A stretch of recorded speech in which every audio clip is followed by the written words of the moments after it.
Hey Siri, text Chrissy. What do you want to say? It's connecting. I think we'll be good to go.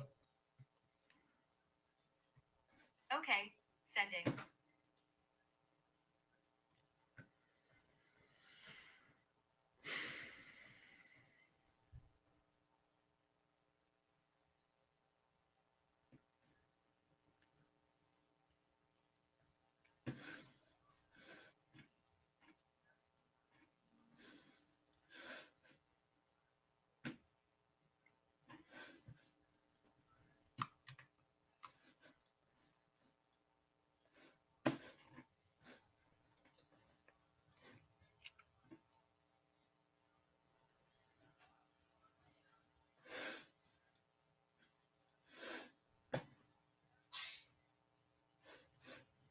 Hey Siri, text Chrissy. What do you want to say? It still shows that it's connecting. Are you seeing it as connected over there? Okay, sending.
All right, everyone.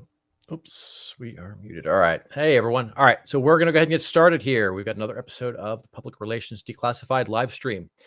Got a whole bunch to unpack here today. We're going to be talking about the Lyft PR crisis and what business owners can learn from that. We're going to talk a little bit about how to build a media list and find the journalists who want to feature you. We're also going to talk about how to control the search results for your name whenever somebody goes out and Googles you. This is a huge aspect of public relations because a journalist is always going to look you up before they feature you. And we're going to also talk about this exciting new program that the White House has rolled out for content creators. And then we're going to talk about my PSA, my Jeremy's PR PSA. So let's go ahead and jump into it. We're going to start off with the Lyft PR crisis. Now, if you're not familiar with the story, this is something that came from a rapper named Dank DeMoss, admittedly somebody that I have never heard of. And the story is frankly absurd. In a nutshell, she had ordered a Lyft and was not able to fit into the vehicle. The driver told her that she was too heavy. She weighed almost 500 pounds and she was getting into a regular sized Lyft. And now she's suing for millions, trying to sue Lyft for emotional damage, stuff like that. Frankly, to me, it kind of looks like she's just trying to get back all the money that she spent on Uber Eats.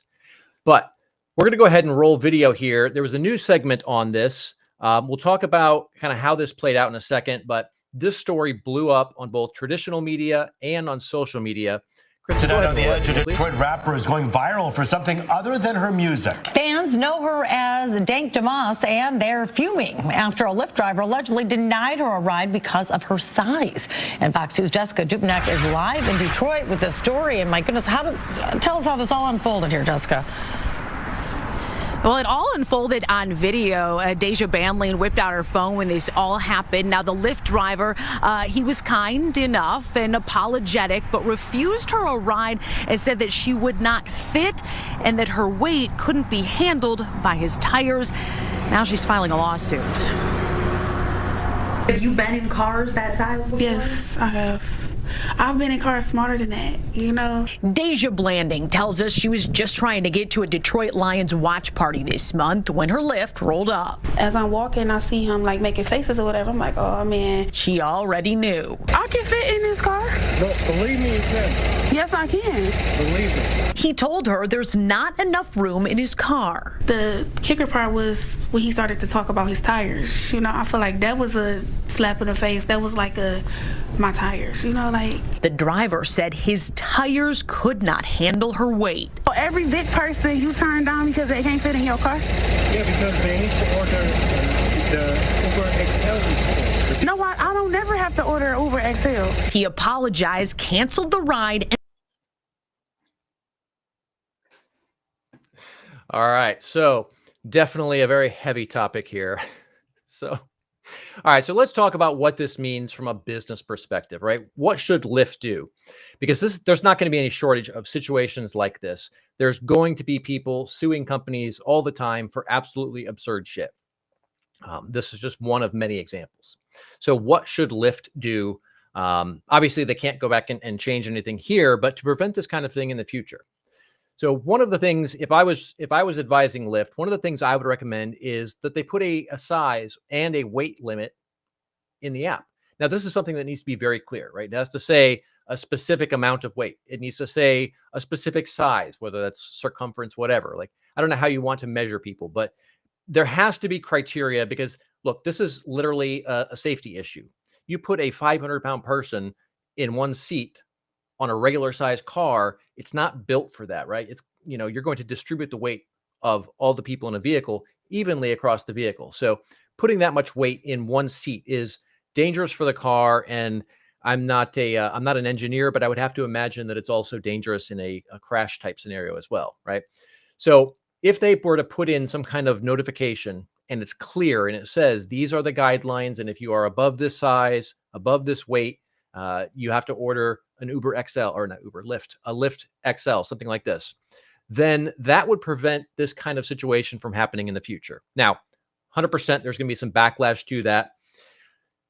That's another problem. That's something that would have to be handled separately, but this would be a solid way to prevent this kind of thing from happening in the future. The other thing that they can do in a case like this is to litigate aggressively. So a lot of times companies will settle just to end a PR crisis. Problem is that tends to invite more of that same problem. So if they were to come out after this frivolous lawsuit very aggressively, then it's going to discourage other people from filing similar frivolous lawsuits. Now, there's obviously going to have to be some caution in how that's handled, because if you go too hard or you take certain tactics, then it could be seen as, bullying or something of that nature. So we want to be careful how that's handled. The other thing they could do is they can take the battle public. So they can go on social media. They can go on traditional media. They can talk about the situation. They can talk about, some of the things I've already mentioned, the safety issues, the ability for the vehicle to handle something of that situation, right? Right now, if you guys have seen any of this on social media, I was actually digging around a little bit this morning, again, after I had first seen this. And still several days later, public sentiment is still pretty solidly in Lyft's favor, right? Everybody realizes this is not the average person. This is not how cars are designed. So they understand that Lyft is in the right here. They're built for somebody, a vehicle's built for somebody to average to kind of slightly overweight, not, somebody that's the size of 3 people. So the other side of this is also that the driver cannot safely assist somebody of that size. So if Lyft were to come out and start addressing these issues, the safety, the driver's issue, the vehicle maintenance, all of this stuff, and purely from a fact-based perspective, right? They're just saying, this is what's going on. This is why this isn't feasible. It has nothing to do with the person or, no animosity towards this lady, but this is just not a viable situation. And then look at it from the other perspective. If they were to make accommodations to address pretty much everybody of any size, then that means everybody else, all of the people who are of normal size, they're going to have to pay extra to subsidize those few people who are of an absolutely ridiculous size. So that's going to create problems for everybody. Now, if Lyft were to come out and say this, and they do it in a fairly diplomatic way, and they do it, on the right platforms, in front of the right people, get out there in front of enough of an audience, it's going to definitely put this thing to bed pretty quickly. Now, we're already seeing that on social media. A lot of people are publicly defending Lyft. A lot of people are also making fun of this lady because of her lawsuit. The psychology behind this is people have an innate sense of fairness, right? They want things to be fair. Now, obviously, there's some bias to this, right? People want things to be fair from their perspective. So what I might find as fair, you might not. What somebody else may find as fair, I might not. But in general, people want fairness, and they don't think it's fair for this lady to be attacking Lyft, for her to be suing Lyft over something that is 100% her own fault. So this is probably also going to end up creating enough exposure to level the playing field against Uber, because right now everybody's coming out, they're supporting Lyft, and it's a combination of the exposure plus the public sentiment that, if this is handled correctly, can actually benefit Lyft in the long run. Now, could Uber weigh in? So yes, Uber can definitely weigh in. Look, here's the deal. If I was running comms for Uber right now, I would play dirty. So I would start flooding social media with memes. I would start putting funny shit out there. There's already a bunch that I've seen. Chrissy, go ahead and roll to that first one, please. So we got this one. We got this interesting little Disney one here that popped up recently as well. That one's kind of savage. Pop up that third one as well, Chrissy. So there's a bunch of scenarios like this where people are putting out their own memes, right? But if I was running comms for Uber and I wanted to try and make things more difficult for Lyft, I would start flooding social media with stuff like this, right? Not from Uber's account, of course, not from anything branded with Uber. This would 100% be through other people, right? Get it out there and then let it kind of take its own course. Start a fire in other communities, right? You look at something like, where do people tend to get outraged? Where do people tend to lose their shit about pretty much everything? Places like Reddit, Tumblr, Blue Sky. You get the people who are angry activists and you get this in front of them, they're going to start attacking Lyft. So that's the other risk that Lyft faces, is that Uber could do something like this, come after them this way, and basically make Lyft potentially look bad, even though they're not actually doing anything wrong. And then if Uber wanted to take it to the next step, they could also start a PR campaign, right? Going out here criticizing Lyft. Get out in the media, talk about how they're going to make special accommodations, and you don't understand why Lyft can't. Now, this could be economically a landmine from a business perspective, right? Because there's going to be problems here. There's going to be other issues that could come out of this. So I'm not saying it's necessarily a great idea, but it's a thing that could be done. And it's a thing that could have a tremendous impact in the short term. And then you're going to have some cleanup after the fact. Now, right now, Lyft is already in the crosshairs. So activists, if they were to come out and try and attack Lyft, attack Uber as a result of, what they're doing, if they came out with this PR campaign, the activists would most likely come after Lyft because they're already going after them. There's already this first story that's broke. Now, there is a risk. It's greater than zero, but it's probably not outrageous. So from Uber's perspective, this could be a relatively safe move. I don't think it's a great idea, but it is a thing that could be done. And I've seen companies do things exactly like that in many scenarios. So if you find yourself in a situation like this, obviously, you're running a very different business, but same principles apply. If you're attacked with completely unfounded, whether it's a lawsuit or whether it's just criticism online, the same applies. Go out there, take a rational, reasoned approach, fact-based. You're just talking about, here's why that isn't viable. Here's why we can't do that. Here's why we can't do XYZ, whatever that thing is, right? It's going to be a very different situation in your business, but the fundamentals remain the same. You take a fact-based approach, you go out there and you explain why it's not viable, and leave it at that, right? That's how you approach a situation like this. All right, we're going to go ahead and move on to how to build a list of media outlets. So this is important, and this is one of the areas that I see a lot of people struggle in when it comes to PR. They, maybe they've got a great story. Maybe they can even tell that story really well, but they don't know where to find the journalists. They don't know where to find the people who want to share that story. So what we're going to do here is we're going to talk about some of the strategies and tactics that I've used in our PR firm, Spartan Media, and walk you through some of the back end side of this. So when we're building a list, we're typically thinking of, tier 1 outlets, Entrepreneur, Fast Company, Forbes, Fox Business, stuff like that. The large giant outlets that everybody knows, everybody's heard of, and everybody wants to be featured in. Unfortunately, that's a backwards approach, because when you're going out after those, you've got a lot of competition. You've got other people who are running much larger businesses. They've got phenomenal stories. They've got all kinds of publicity out there already. So it's a lot harder to cut through the noise and get into those larger outlets. So what I like to do when somebody's newer is we'll start off smaller. So industry blogs are a great way to start. It's the lowest barrier to entry, but it's also the lowest impact. But it can be a very powerful approach, because what happens is you've now got some social proof, right? You are being featured, and then you basically work your way up the ladder. Now, the problem you can run into in this case is a lot of these blogs could potentially be competitors. So whatever it is you do, there's probably other people in the industry that offer some kind of tangential service, some kind of tangential product. I know we've got a couple of people on here from the SEO industry, for example, who are watching the live stream. Let's say you're providing services. Well, in that case, maybe you go out to some of the SEO tools, right? You got like an SEM Rush or Ahrefs or things like that. There's a lot of other businesses in your industry that don't do what you do, but they do create content.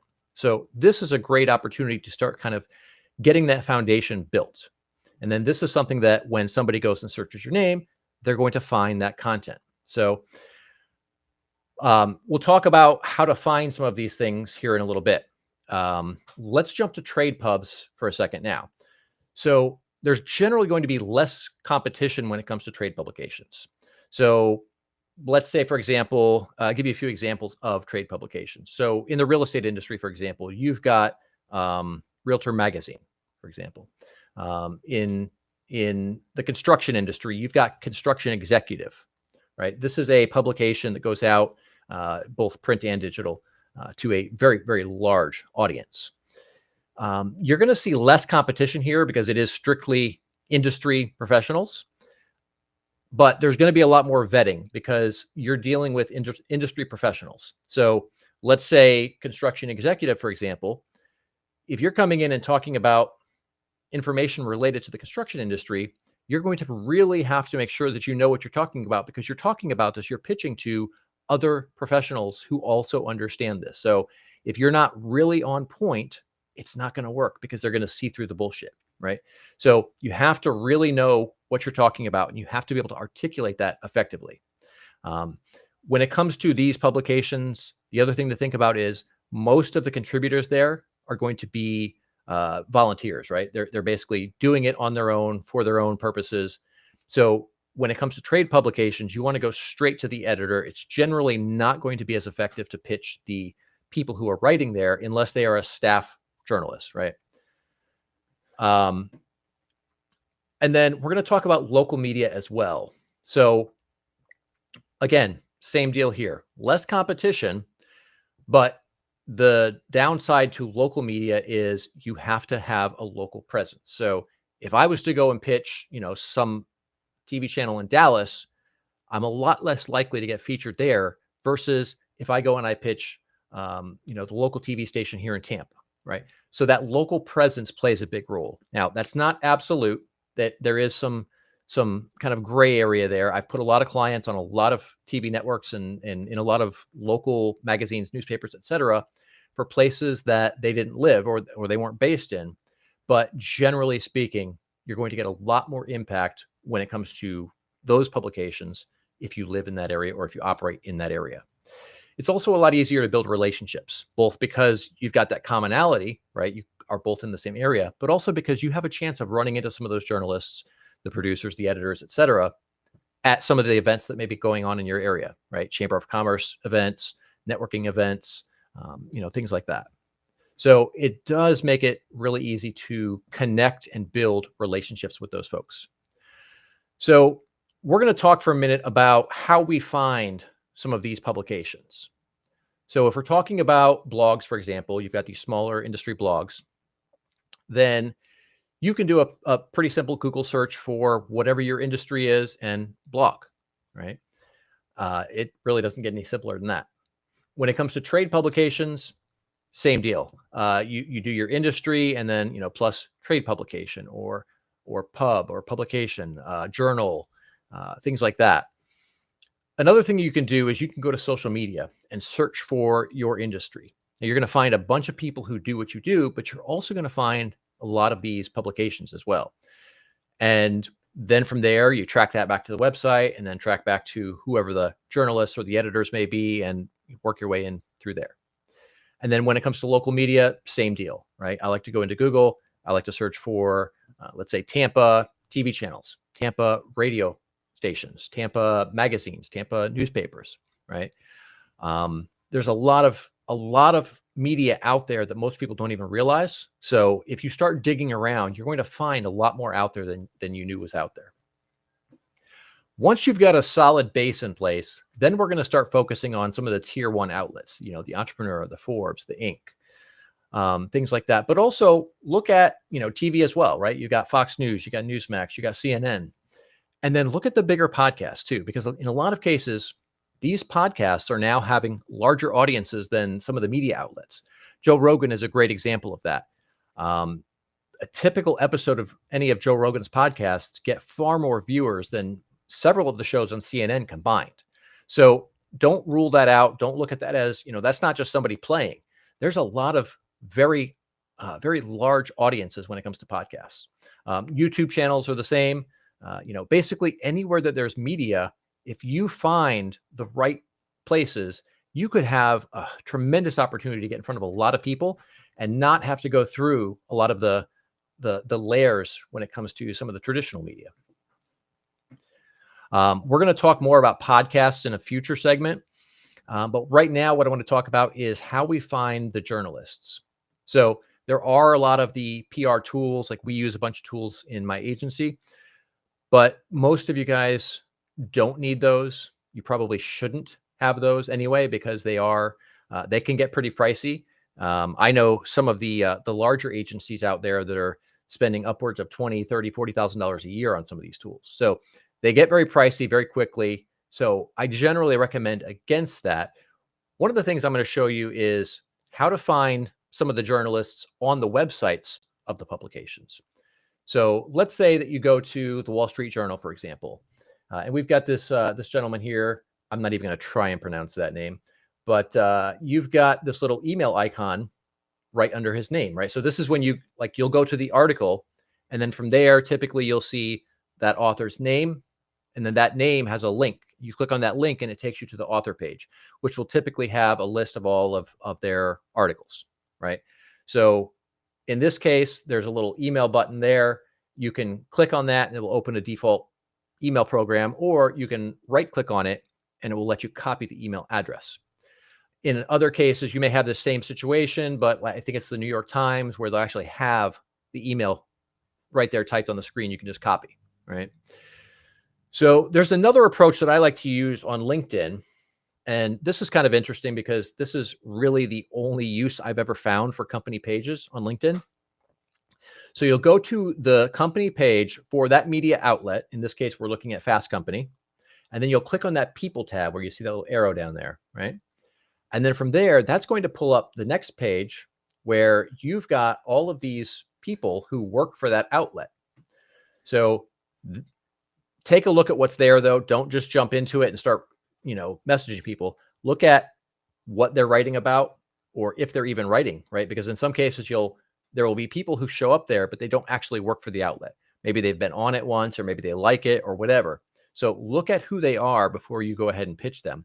But this is a great way to find a bunch of the journalists, the producers, the editors, and these people in many cases are not listed on the website. So this is a great way to do that. And then we've also got X, which I love this platform for so many reasons.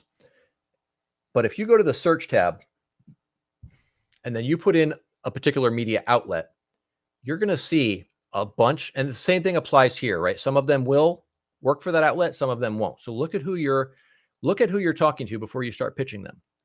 But this is a really cool way to find these people as well. And a lot of journalists are very active on X. And that's been the case for a really long time. And I don't envision that changing anytime soon. In fact, traffic, activity, everything on X has been increasing dramatically over the last couple of years. So this is a great way to find the journalists over there, connect with them, engage with them. In fact, I've got a segment coming up shortly that we're going to be talking about how to connect with these journalists, but then from there, how to engage with them, how to build and nurture a strong relationship so that when you pitch them, they actually pay attention to your message. They actually, they'll read it. They may respond to it. They may not, right? Because it may or may not be a fit based on whatever their situation is at the time. But this is a really powerful tactic that has been very effective for me, because once you've got that relationship, that means the difference between an email getting ignored or deleted versus getting opened and read, right?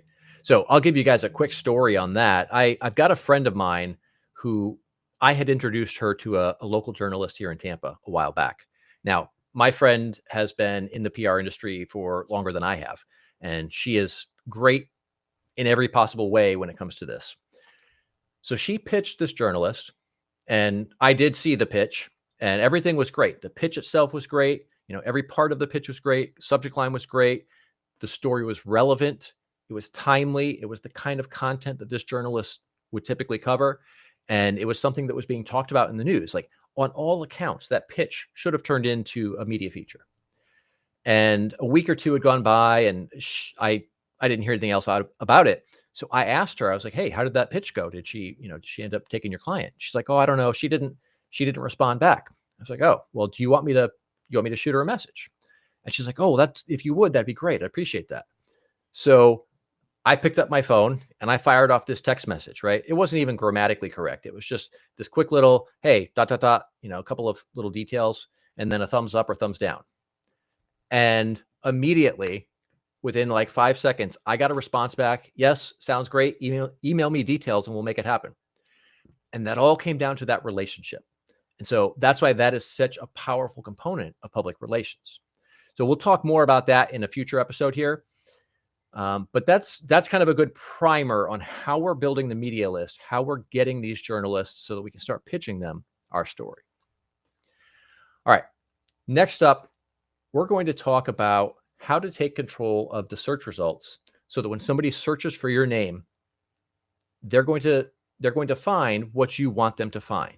Now, obviously, this is the kind of thing that comes into play when we're talking about like a reputation management thing, right? I've got a couple of clients we're dealing with right now that are dealing with some PR crises, and there's some things we're doing on the back end to control what shows up, to suppress the negative stuff. And in these cases, it is not being reported accurately. They're being, in my opinion, defamed. But part of the solution to that, of course, is controlling what shows up when somebody searches for their name, both in the regular tab and in the news tab in Google. So we want to make sure that we're controlling what pops up there, not just because of bad stuff, but also because of good stuff, right? So if you've had a few great media features, you've been featured, story's great, it makes you look like an absolute rock star, you want to make sure that that shows up at the top, right? Because whether it's a customer, client, whatever, or another journalist, because when a journalist is considering featuring you, they're going to look you up online. They're going to want to know what you're about. They're going to want to know if you're legit. They're going to want to know a lot of things about you. And what they see in the search results is going to play a huge role in that. So we want to take a lot of effort to really crush this and make sure that we're crafting that killer first impression. So one of the things that we want to do is we want to first make sure that we've got a personal brand website. So this should be your name as a domain. Now, I know that's not always going to be the case. You're not always going to have that option because maybe somebody else has the same name as you and they've already bought that domain. So there are some things you can do to work around that. One of the things I like to do is look at some of the non-traditional TLDs. So we're all familiar with the .coms and the .nets and the .orgs. But you've also got domains like .me, .io, lots of other, I don't even know how many there are. I know we've got a few SEO folks in the chat. Maybe somebody wants to drop an answer in there for me, but I know there's hundreds of them. So you've got an almost unlimited number of options when it comes to this, right?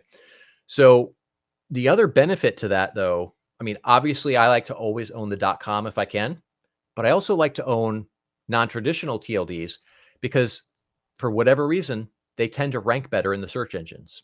So if you've got a .me or a .io or a .pro or some of these other options, then those will rank better than a .com will in many cases. They also tend to get lower costs when it comes to PPC advertising. Again, I don't have any idea why. That's just a thing that's been the case for quite a while. But once you've got that website, you've got that domain, you want to then put content on it. You want to start writing articles, creating content that's going to help the search engines understand who you are, what you're about.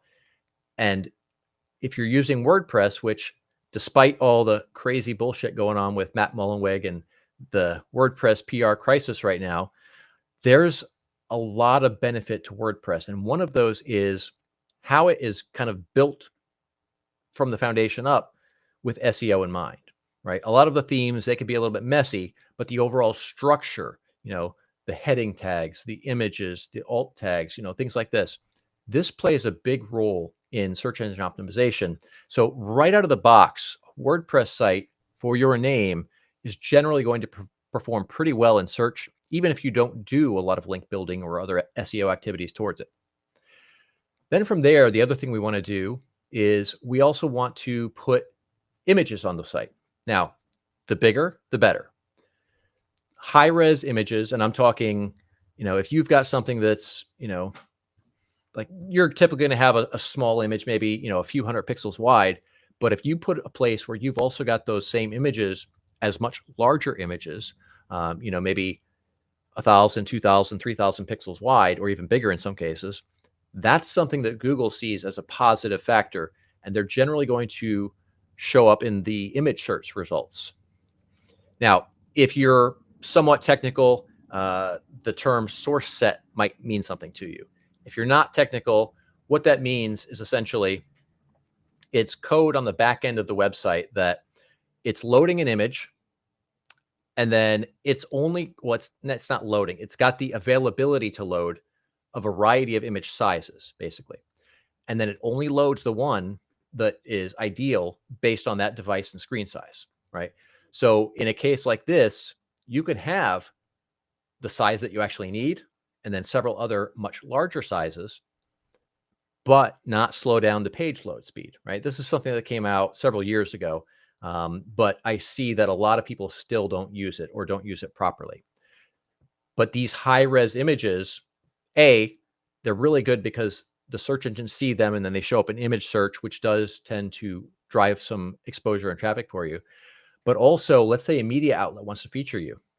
They've already got those right there. So now they can access those. It's very easy for them, which takes a lot of friction out of things. So it's beneficial that way for you as well. And then another thing that we can do is videos. So videos, and there's a couple ways we can handle this, but videos tend to perform pretty well in search.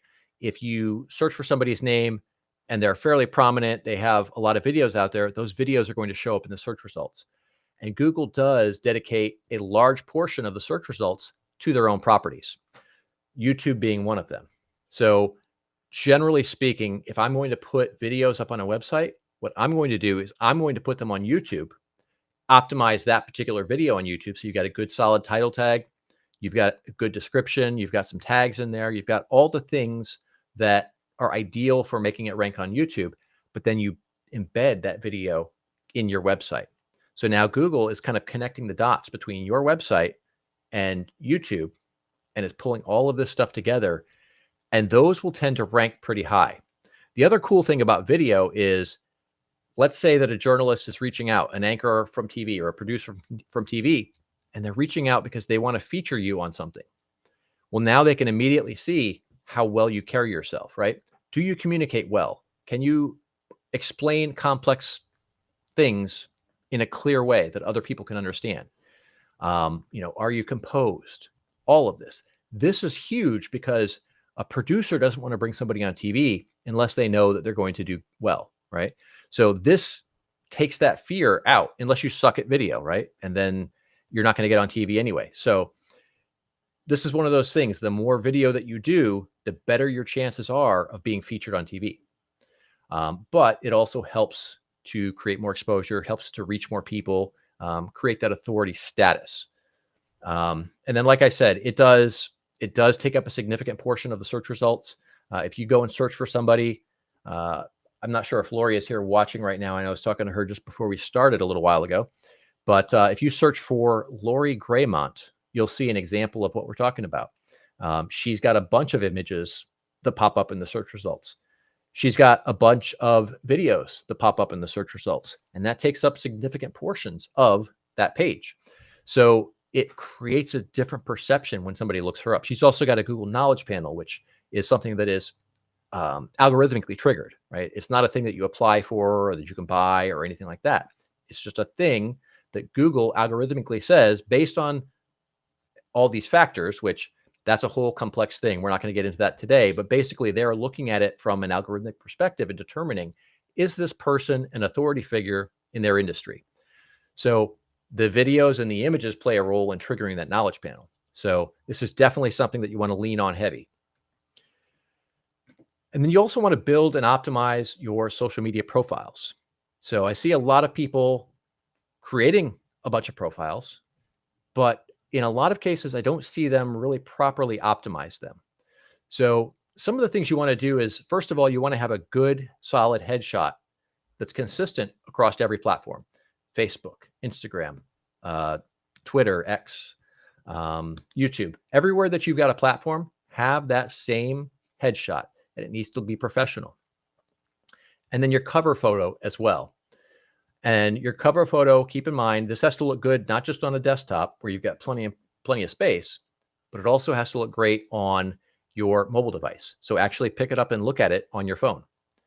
So this helps in a couple of ways. First of all, those images can show up in search, but also it creates a certain perception, right? It shows that you've got the details in order.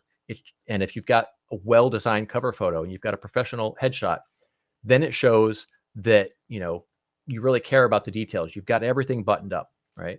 And it's creating that polished professional image. From there, we want to make sure that we've got the bio, right? The bio needs to be solid. It needs to describe not only who you are and what you do, but it needs to convey the value that you bring, right? So if you look at mine, which I don't have a screenshot, we're not going to pull anything up for that, but I'll try and recite it off the top of my head. Basically, it says, I get you featured in the media so that you can attract more opportunities, so that you can become a recognized authority in your industry, attract more opportunities, and earn more money, right? So in a case like that, it clearly articulates not just what we do, but also why, right? What's the value to the client? And so that's how you have to frame it. Now, you're going to have more room for a longer bio on some platforms versus others. X is going to be the tightest. I don't remember what the character count for that is, but you want that to be as tight as possible so that in the event that it's cropped, as it is in many cases, right? On X, it's pretty short. I don't know, probably 140 characters, if I had to guess. I don't remember. On LinkedIn, it's a bit longer, and I think you can go quite long, but it does still crop it at a certain point, so they would have to expand it. So wherever your bio is, you want to put in enough words that are going to convey what you do, the value you bring, and all of that. But beyond that, if you have an option to put more information in there, that can then help you in search as well.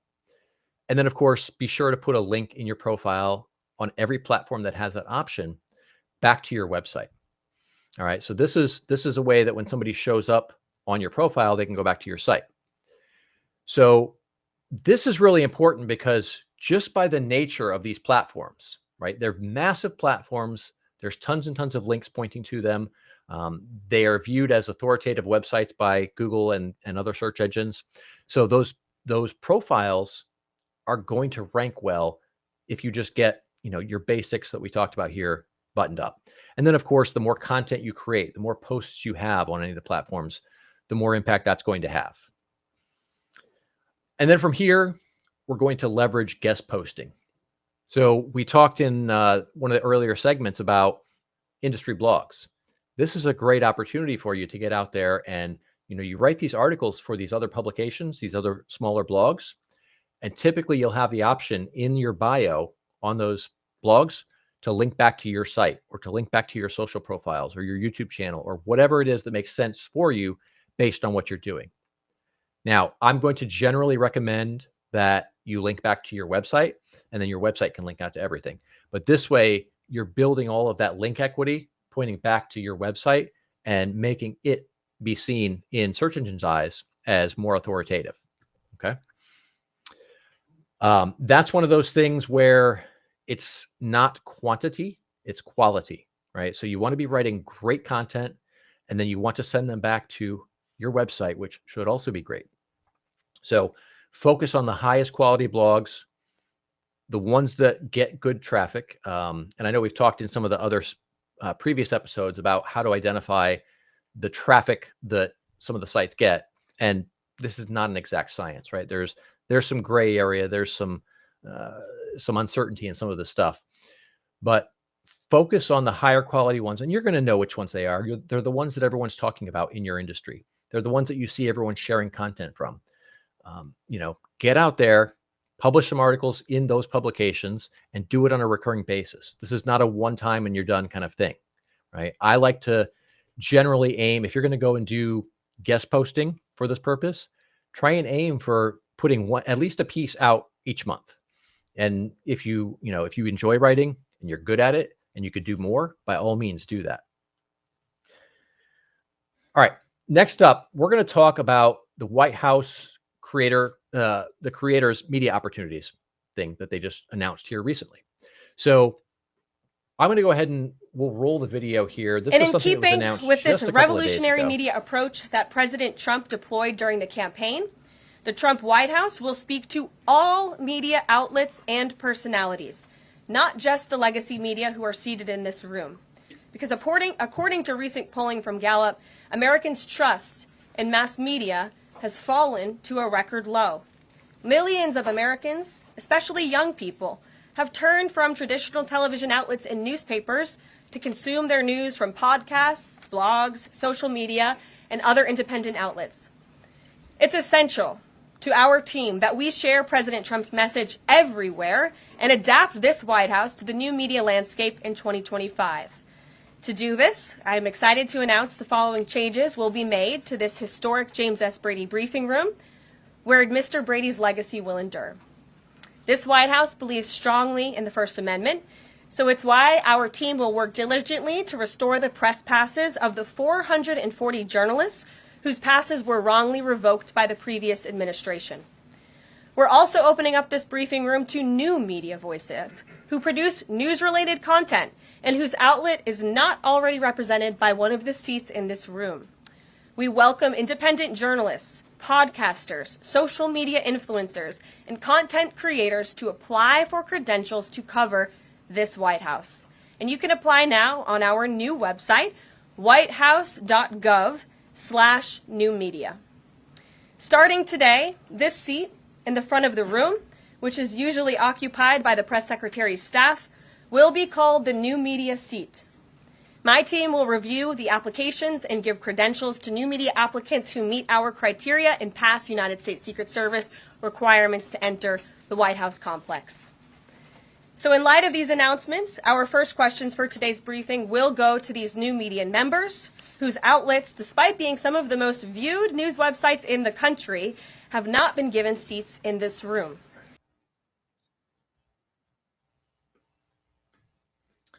Love it. All right. So this is going to be huge for a lot of you.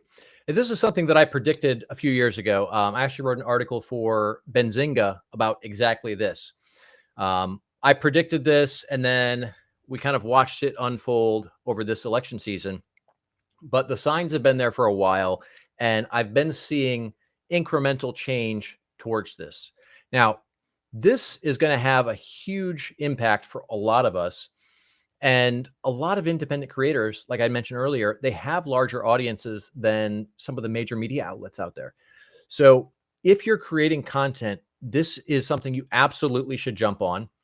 And we're going to have a link here in a little bit for you guys to, if you could just pop that up on your phone with the QR code in a second, that will take you there and you can apply. But this is the kind of access that can turn you into a star pretty much overnight, right? You get an opportunity like this, and that's going to blow up your reach. A lot of the media outlets are going to feature you as a result of what you've done there, whatever you've covered, and it just boosts your credibility in a huge way. So I would encourage all of you to jump on this, even if you're not in DC, right? Because for whatever reason, let's say you have an opportunity and it works out really well where this could be a great fit for you. That's worth a plane ticket, right? You get a plane ticket for, depending on the timing, depending on the flight, whatever. I mean, I've bought tickets for less than $100 at times. But even if it's a few $100s, who the hell cares? Get out there, do that. And that's a career changing opportunity in some cases. So I encourage everybody to do it. We're going to pop up the thing here in a minute, but I'm going to talk a little bit more about kind of how to get this right. So the key is, if you're going to do this, you want to break the right story, right? And this means not just talking about the same shit everyone else is talking about or asking the same questions everyone else is asking. You want to have something that's unique, right? So some of the ways you can do this is if you have deep insight into a particular topic, right? So if you guys have seen some of the stuff I've covered, I've covered some of this stuff on the live streams as well, but I've also covered this on Twitter, X these days. But I've been covering a lot of PR crises over the years. I've been talking about WordPress a lot lately. We did Lyft here today. I did Bud Light, Liberty Safe, a whole bunch of them. And so when a situation like this comes up, it gives me the opportunity to come in and attack that story from an angle that most other people aren't, right? A lot of those stories, there's political angles, there's business angles, there's finance angles. I come at it from a public relations angle, which a lot of people aren't covering. So take that same approach, take that same mindset, look for a way that you can go into a particular story and bring your own unique insight into it, right? You've got ideas, you've got perspectives that other people don't have. So approach it that way. The other way you can do this is coming in there with hard-hitting questions. I see a lot of journalists who are afraid to piss off whoever they're asking a question to, right? They want to kind of toe the line. They don't want to offend anybody, whether it be the person they're asking or the other people out there on social media. You have to be comfortable pissing people off. And when you're able to do that and you don't worry about what other people are thinking, you're really worried about getting to the core of the issue, that puts you in a very different category than most other people out there. So that makes you more likely to get featured or to get the opportunity to ask a question in one of these press conferences. And then, of course, use humor. People love humor, and it engages us psychologically in a way that a lot of other aspects of communicating don't. So if you're good at being funny, leverage the hell out of that. And that is the kind of thing that not only gets you into a situation like that, but also that's the kind of stuff that tends to go viral as well. And then that can create a lot of other opportunities for you. So the other thing I want to touch on that is, if you do get an opportunity for this, you need to capitalize on that momentum. So I see this happen a lot when it comes to PR in general. Somebody will go get a great feature. They'll maybe share it once on social media, and then that's the end of it. On the other hand, I've seen people who get featured and then they take it and they turn it into a whole bunch of other content. They turn it into speaking opportunities. They turn it into podcast opportunities, all kinds of things. Take the same approach here. If you guys apply for this, and it's a free thing, by the way, it's not a thing that you have to pay for. If you apply for this and you get the opportunity to go do that, but then leverage the hell out of that piece, right? You're interviewing them, you're asking whatever questions, turn that into a bunch of social media content. Go and use that to pitch yourself to other outlets, right? There's a lot of things you can do to capitalize on that momentum. And then if you continue doing that, it's going to create an outsized return on your investment in time and money. So let's talk about how to get accepted. All right, so I've kind of had mixed thoughts on this. Part of me feels like political views will play a role. And this is true of any political party, any politician, anything in that regard, even if we're not talking politics, even if we're just talking business. Generally speaking, if you hold some or all of the views of whoever you're interviewing, they're going to be a lot more receptive to having you out there to interview them. That's just human nature. So I don't think that's going to be entirely the case here, though. So we'll talk a little bit more about why I think that, though. But what you need to do is demonstrate your ability to make great content and to build an audience. Now, if you're not already doing this, then you should start right now. And this is what's going to happen here is initially, if you're not making a lot of content and you don't have an audience, you're going to have a lot of time where you're creating content and you're basically yelling into the void. Nobody's hearing it. Nobody's seeing it. Nobody's commenting on it. And you're going to feel like, well, what the fuck am I doing? This is stupid, right? But over time, it starts to build up if you are consistent with it. So think about it from the perspective of a press secretary in this case. Do they want to interview, or do they want to be interviewed by somebody who, maybe it's you and your mom and, an aunt who's watching your content, or do they want to watch, or do they want to be interviewed by somebody who's got, an audience of thousands and thousands of people? I think the answer to that is pretty simple, right? They are trying to get their message out. So if you can show them that you can help facilitate that, then that could be a powerful asset in your corner. So simply reporting whatever was said is not going to really cut it, though, right? You need to bring facts, but also your opinion and also an engaging delivery, right? And this ties back to the humor that we talked about before. Humor is a great way to make it engaging. Taking a unique approach or bringing a unique perspective to it is another, right? And that is where you start to see some real impact. Now, I said earlier that I think the political alignment may actually not matter. And the reason I say that is negative publicity can be good. Now, that's one of those double-edged swords, right? It can be. It can also be very messy. It can also backfire. But it can be good, especially if the entity, whether it's a politician or a business or a person, is large enough. So look at X, for example. When somebody criticizes a politician or a policy or an idea, the other side is often going to attack the messenger. They're going to say all kinds of horrible things about not only the idea or the politician or the policy, but also the person delivering the message. What happens from there?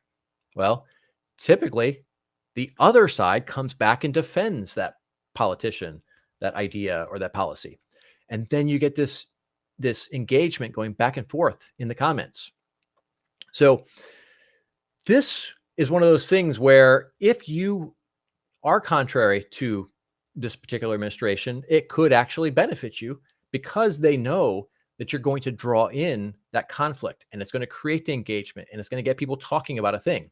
So that's why I don't think that the political ideology matters as much as some may think that it does in this particular case. So definitely do this. It creates a ton of awareness and can create a ton of opportunities for you guys. All right. So if you want to apply for this, we've got,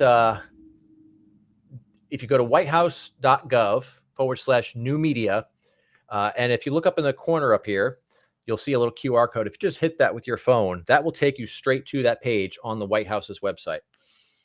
And there's a little application process through a form on there, and it's nice and simple. All right, so we're going to go ahead and open the floor up to questions here for a second. If we've got any questions, we'll give it a couple of seconds. In the meantime, I'm going to. Oops, hold on one second. All right, looks like we have no questions today, so we're going to go ahead and skip that for today. What I'm going to do is roll into my Jeremy's PR PSA. Guys, when you're on TV, when you're on camera, in any way, shape, or form, you have to make sure that you know exactly what is in the background. So I'm going to play a little clip here for you guys of somebody who did not take that advice. And I think the outcome here was pretty hilarious. So yesterday when he talked to the media, he hadn't been told otherwise. This was kind of building, Tony, over the past couple of weeks. You know, he had such a great start to last season, taking over midway through the year, I think ending the year 5-4. So not exactly the best look here. You know, scrolling Instagram models while you're being interviewed on TV is less than ideal. But our friend here is not the only person doing this kind of thing. Yvette Amos had a similar situation not too long ago when she was being interviewed on BBC.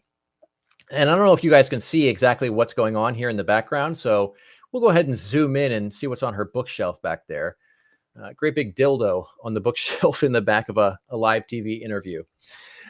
So this really just highlights the importance of really knowing what you've got going on in the background of, you know, everything that's going on behind you in wherever the camera can see when you're being interviewed. That applies to TV. That applies to, you know, even if you're being interviewed on a podcast, you're on Zoom, whatever. We do have a little checklist here that covers that and a whole bunch of other things.